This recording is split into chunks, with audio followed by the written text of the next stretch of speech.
कहते हैं सारे काम छोड़ करके हमें पहले भगवान का कार्य करना चाहिए। और जैसे आज का समय ऐसा है, भक्तिमय हो रहा है पूरा संसार। लोगों के घर में मैं देख रहा हूँ लड्डू गोपाल आ रहे हैं। माताएं बहनें बहुत सेवा करती हैं लड्डू गोपाल की, समय से जगाती हैं, समय से सुला देती हैं, सुबह उठती हैं, स्नान से लिप्त होती हैं, गोपाल जी को उठाती हैं, स्नान कराती हैं, भोग लगाती। पहले गोपाल जी का कार्य, तब दूजा कार्य। और तो श्रोताओं प्यारे, मेरा सबसे यही कहना है कि कोई भी काम करें, कोई भी कार्य करें। आप लोग तो किसान भी हैं, खेत में काम कर रहे हैं या कहीं जा रहे हैं सामान लेने के लिए, तो बस प्रभु का नाम मन में चलता रहे।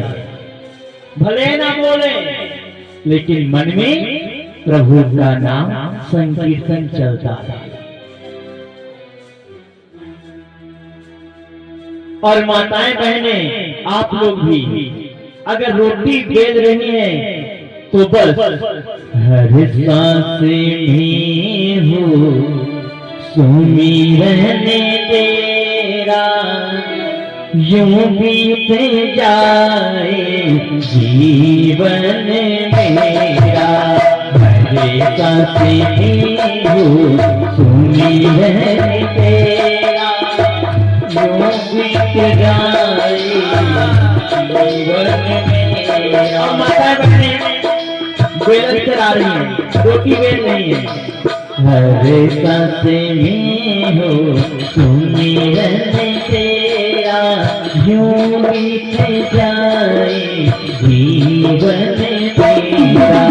हर सांस में हो सुमिरन तेरा, यूं बीत जाए जीवन मेरा।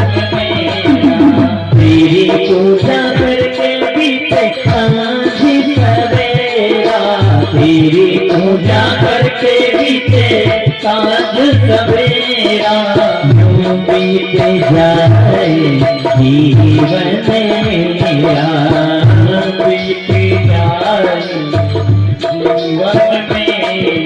हरे सांस में हो सुमिरन तेरा, यूं बीत जाए जीवन मेरा। सांस में हो सुमिरन तेरा, यूं बीत जाए जीवन मेरा। हम कोई भी काम करें, कहीं भी जाएं, तो बस मन में श्वास श्वास में प्रभु का नाम उच्चारण हो। तो प्यारे, जब हम भगवान का नाम उच्चारण करते हुए कार्य करेंगे, जो कार्य न होने वाला नहीं हो रहा है वो भी कार्य पूर्ण हो जाएगा। अगर आप लोग भोजन बना रहे हैं, बस प्रभु का नाम संकीर्तन मन में चलता रहे, जो आप भोजन बना रहे हैं वो प्रसाद रूप में बदल जाएगा। जब प्रसाद रूप में बदल जाएगा तो उसका स्वाद ही कुछ दूसरा। देखिए, हम घर में भोजन बनाते हैं खाने के लिए, खाने के लिए तो बनाते ही हैं।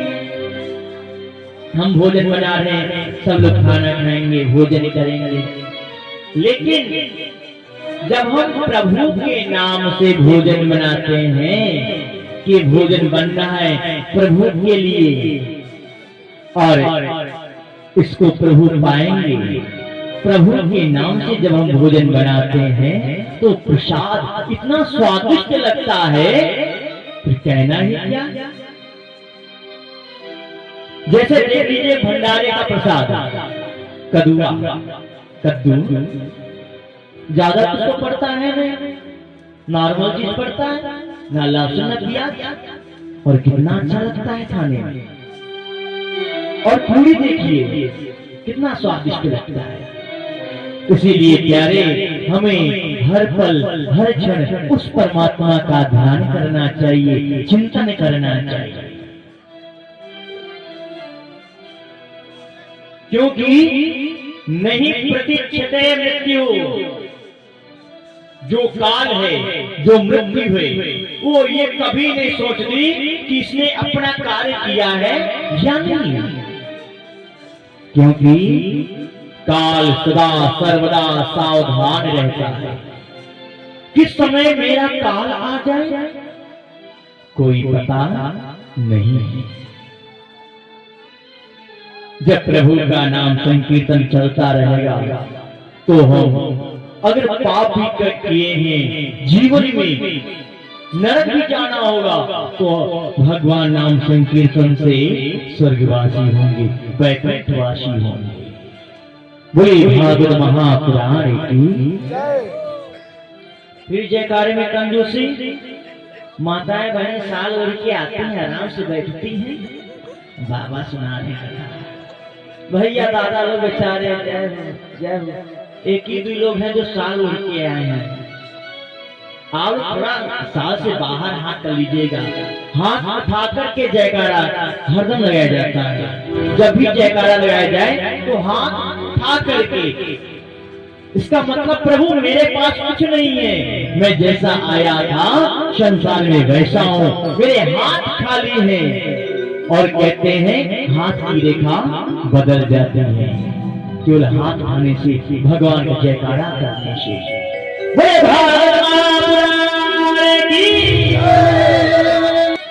आज सुनीति झोपड़ी में है, जो राजमहल में रहने वाली सुनीति झोपड़ी में रह रही है।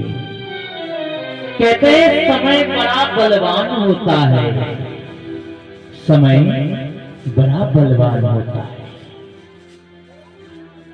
समय क्या से क्या मनुष्य को बना देता है, कभी राजा कभी भिखारी।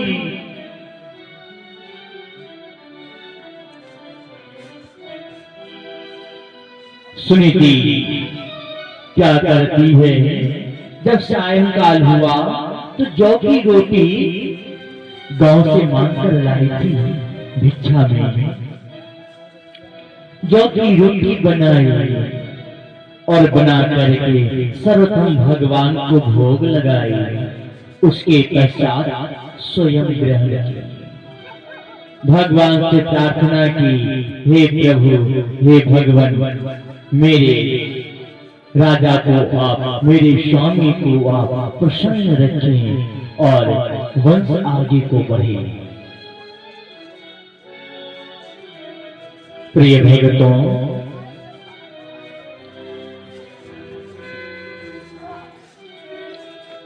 जब दूसरा दिन हुआ तो सुनीति गांव में जाकर के भिक्षा मांग कर लाती है, अन्न लेकर के आती है। जैसे तैसे जब प्रचंड भूख लगती है तभी खाती है, तभी भोजन ग्रहण करती है। एक बार क्या हुआ, एक दिन राजा उत्तानपाद शिकार खेलने के लिए गए वन में। काफी समय हो गया, लौटते समय अंधेरा हो गया। राजमहल में पहुंचे, राजमहल के दरवाजे बंद। और राजा क्या करे, राजा बाहर से आवाज लगाते हैं, सुरुचि आई ओ सुरुचि। हे रानी दरवाजा खोल, लेकिन प्यारे कोई दरवाजा न खोला। आज तानपाद राजमहल से निराश होकर के दुखियारी की कुटी में पहुंचे। बाहर से आवाज लगाते हैं सुनीति। अरे यो सुनीति, सुनीति सो रही थी। स्वामी की आवाज सुनकर जग गई। अरे ये तो स्वामी की आवाज है। बाहर निकली। अरे स्वामी, हे प्राणनाथ, आप इतनी समय यहां कैसे? क्या मेरी बहन सूरज पर कोई कष्ट आ पड़ा है? कोई संकट आ पड़ा है? क्या हुआ हे स्वामी, मुझे बताना। राजा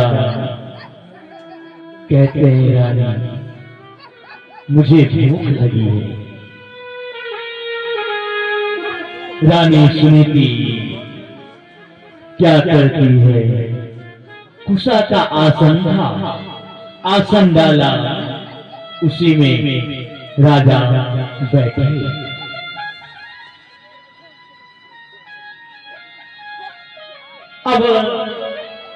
अब वहां झोपड़ी में 56 प्रकार का तो भोजन तो है नहीं, कोई व्यंजन तो है नहीं जो राजा को सुनीति दे। अब झोपड़ी में तो जौ की रोटी थी। बेचारी सुनीति जौ की रोटी लेकर के आई। राजा को दी।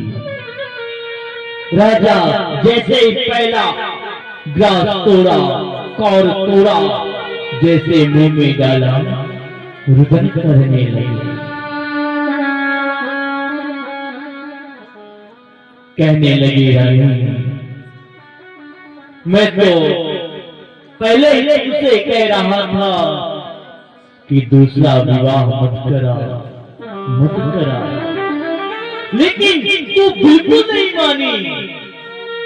अगर मान जाती तो आज तुझे ये दुख झेलने को ना मिलते। आज रानी वो भी रुदन कर रही है, राजा भी रुदन कर रहे हैं। क्या करें? मजबूरी।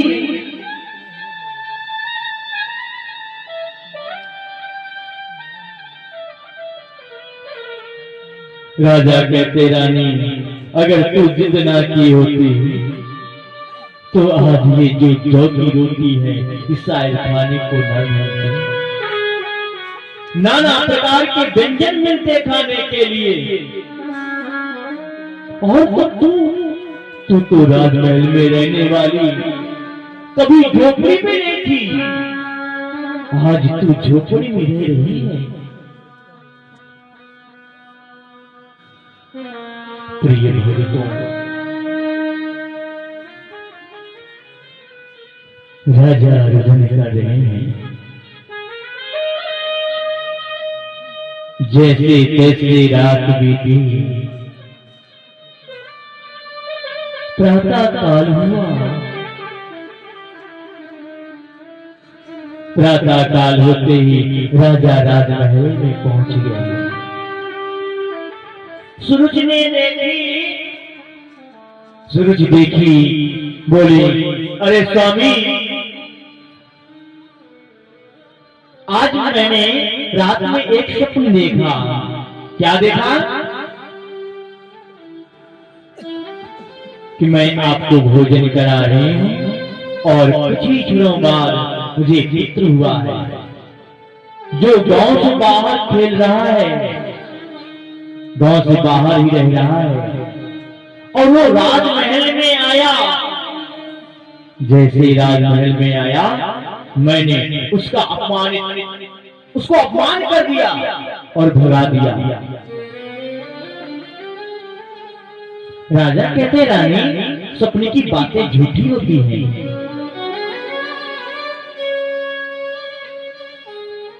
प्रिय भक्तों, सुखदेव जी कहते हैं, परीक्षित, इधर कुछ दिन व्यतीत हुए, सुनीति को एक पुत्र हुआ। क्या हुआ? पुत्र। गांव के कुछ लोग गाय चराने गए उधर, उनको पता हुआ कि पुत्र हुआ है। सुनीति को राजा के पास खबर पहुंचाया गया कि राजन, आपकी रानी सुनीति को पुत्र हुआ। और राजा बड़े प्रसन्न कि पुत्र भयो है, लेकिन जा नहीं सकते, पुत्र को राज दरबार ला नहीं सकते। क्यों? उसका कारण सुरुचि।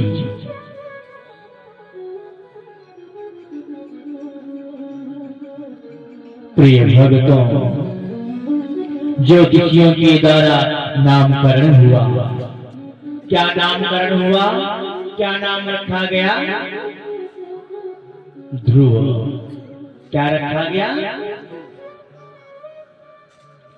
उधर कुछ मास व्यतीत होने पर रानी सुरुचि को भी एक पुत्र हुआ।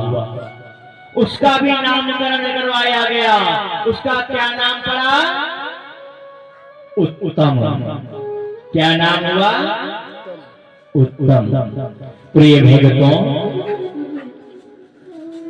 राजा बड़े प्रसन्न हैं, दान दक्षिणा लुटाते हैं, दान करते हैं, अन्न दान करते हैं, धन दान करते हैं, ब्राह्मणों को भोजन कराते हैं।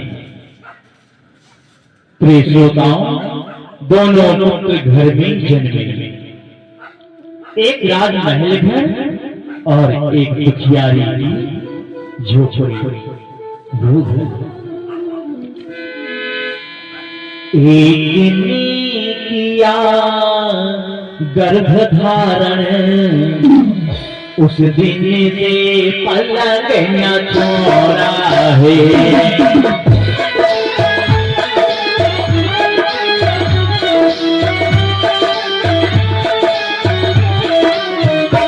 एक ने बराबर आज चल के, एक ने बराबर आज चल, एक ने अनाज कटोरा है।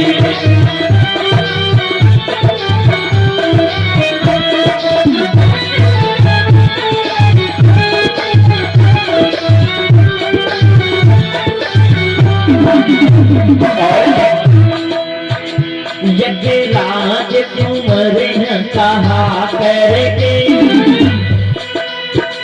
यज्ञराज कुंवर कहा करके, सपनों में खोया जाता है। यज्ञ दुखियारी कहा करके, यज्ञ दुखियारी बातों में सुलाया जाता है।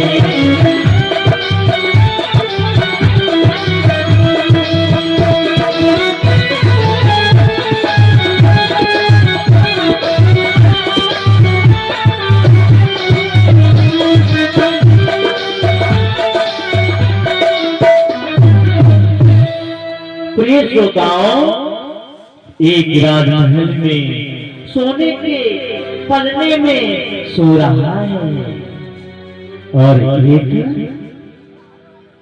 झोपड़ी में दुखियारी के यहाँ क्या है?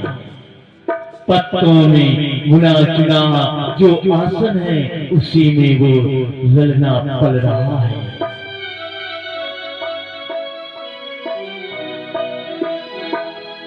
प्रिय भक्तों, दोनों की अच्छी मुहूर्त है।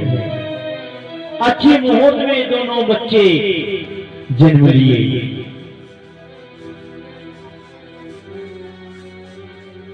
प्रिय भक्तों, एक डाल के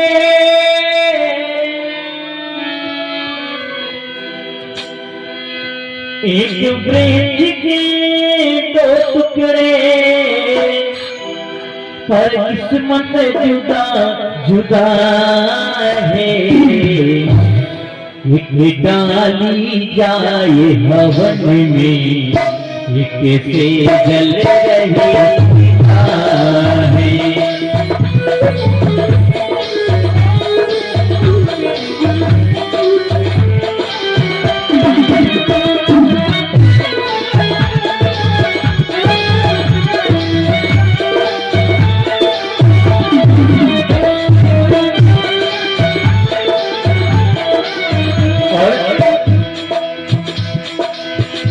यज्ञ पाथर के हाथों कीड़े, पर किस्मत जुदा जुदा है। एक बन शिव शंकर पूजते, इसमें लाखों करे खड़ा है।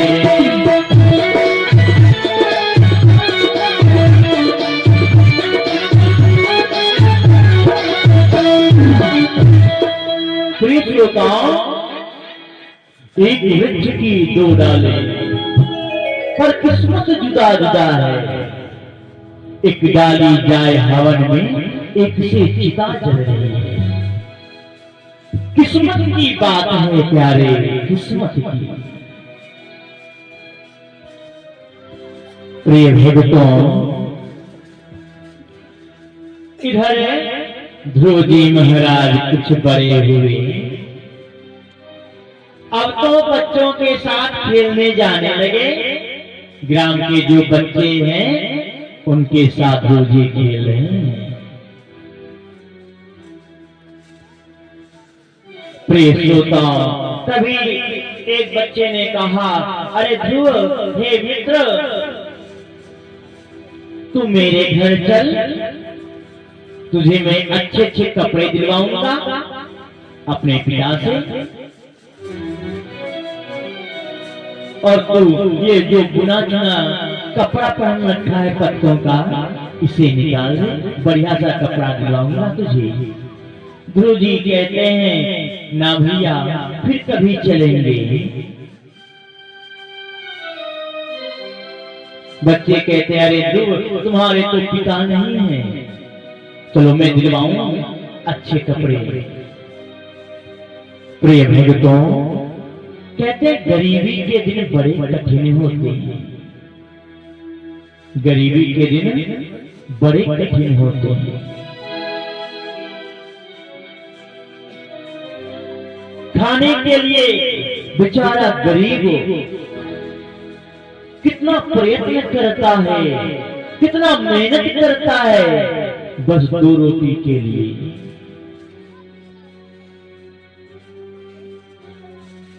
कैसे वो गुजर चलाता है एक झोपड़ी में।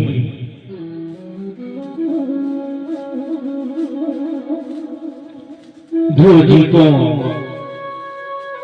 जब बच्चों ने ऐसा कहा कि तुम्हारे तो पिता नहीं है, ध्रुव जी के मन में वो बात खटक गई कि मेरे पिता नहीं है।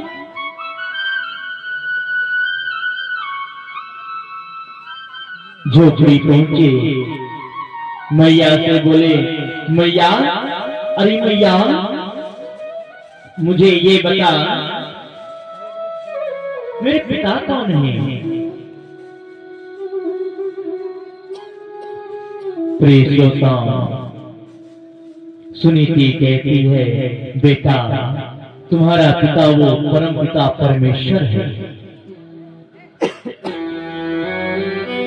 अब श्रोताओं, बच्चे को जो बता दिया जाता है बच्चा मान लेता है कि नहीं? दूसरे दिन ध्रुव जी महाराज खेलने चले। उत्तम कुमार के साथ ध्रुव जी खेल रहे हैं। उत्तम कुमार क्या करते हैं, अपने ऊपर के कपड़े उतार करके ध्रुव जी को पहना देते हैं। कहते हैं, अब तो बड़ा अच्छा लग रहा है।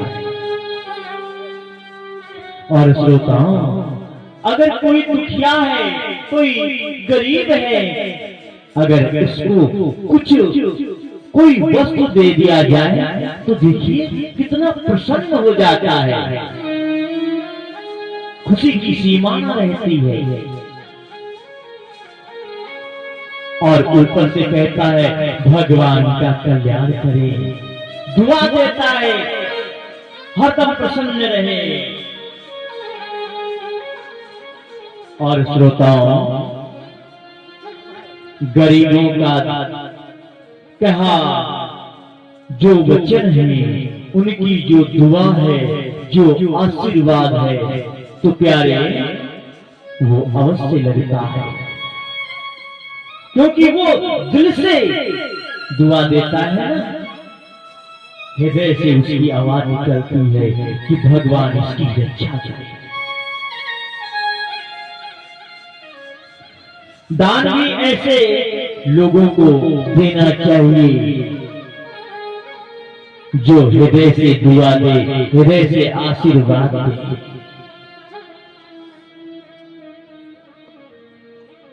प्रिय श्रोताओं, आज उत्तम कुंवर वस्त्र पहरा करके ध्रुव को राजमहल में लेकर गए। राज दरबार में दोनों बालक खेल रहे हैं आपस में। राजा उत्तानपाद की नजर पहुंची। उत्तानपाद जी देखकर कितना प्रसन्न हो गए। अरे वाह, मेरे पुत्र आज साथ में खेल रहे हैं। राजा उत्तानपाद दौड़ करके गए, ध्रुव कुंवर को उठा लिए, छाती से लगा लिए, खिलाने लगे। यह देख करके उत्तम कुंवर पृथ्वी में लौटने लगा, रुदन करने लगा कि पिताजी ने ध्रुव को गोद में लिया और मुझे क्यों नहीं लिया। प्रिय श्रोताओं, तभी एक दासी आई। दासी देखी कि ध्रुव आया है, सुनीति का पुत्र। दौड़ करके गई सुरुचि के पास और बोली, हे रानी, आपकी शौक जो सुनीति है उसका पुत्र राजमहल में आया है और राजा उसको गोद में लिए हुए खिला रहा है और पृथ्वी में उत्तम कुंवर लेटा रुदन कर रहा है। प्रिय श्रोताओं, इतना सुनते ही सुरुचि गोद में आकर के वहां गई। राजा के गोद से ध्रुव को नीचे पटक दिया और बोलने लगी, ओहो लाली के ललवे लाल, लक्ष्मी लाल जैसा दिल है। ओ मजदूर के आंख पुछवे, ओ मजदूर के आंख पुछवे, क्या तू इस गोदी के काबिल है।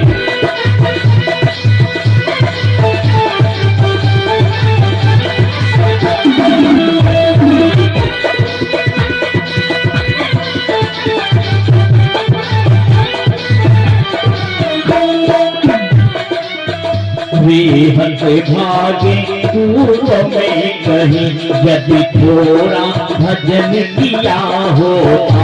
रे हंस भागे पूर्व में कहीं, यदि थोड़ा भजन किया होता तो तम के बदले तूने, तो तम के बदले तू ही मुझसे जन्म लिया होता।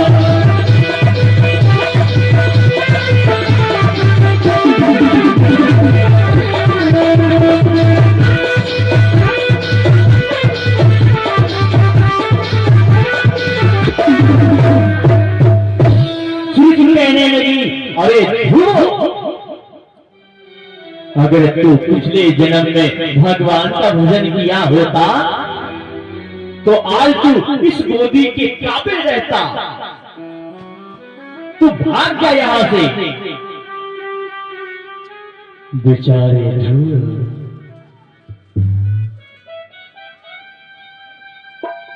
कहने लगे, मैया क्या मैं अपने पिता का पुत्र नहीं हूं? क्योंकि ध्रुव जान गए थे कि हमारे पिता नहीं। सुरुचि कहती है, अरे कौन तेरी मां है? वो रानी नहीं है, वो दासी है। निकल जाए यहां से। प्रिय श्रोता, सुरुचि ध्रुव कुंवर को भगा दी ध्रुव जी रोते रोते झोपड़ी में पहुंचे, लेकिन मैया से कोई बात न कही।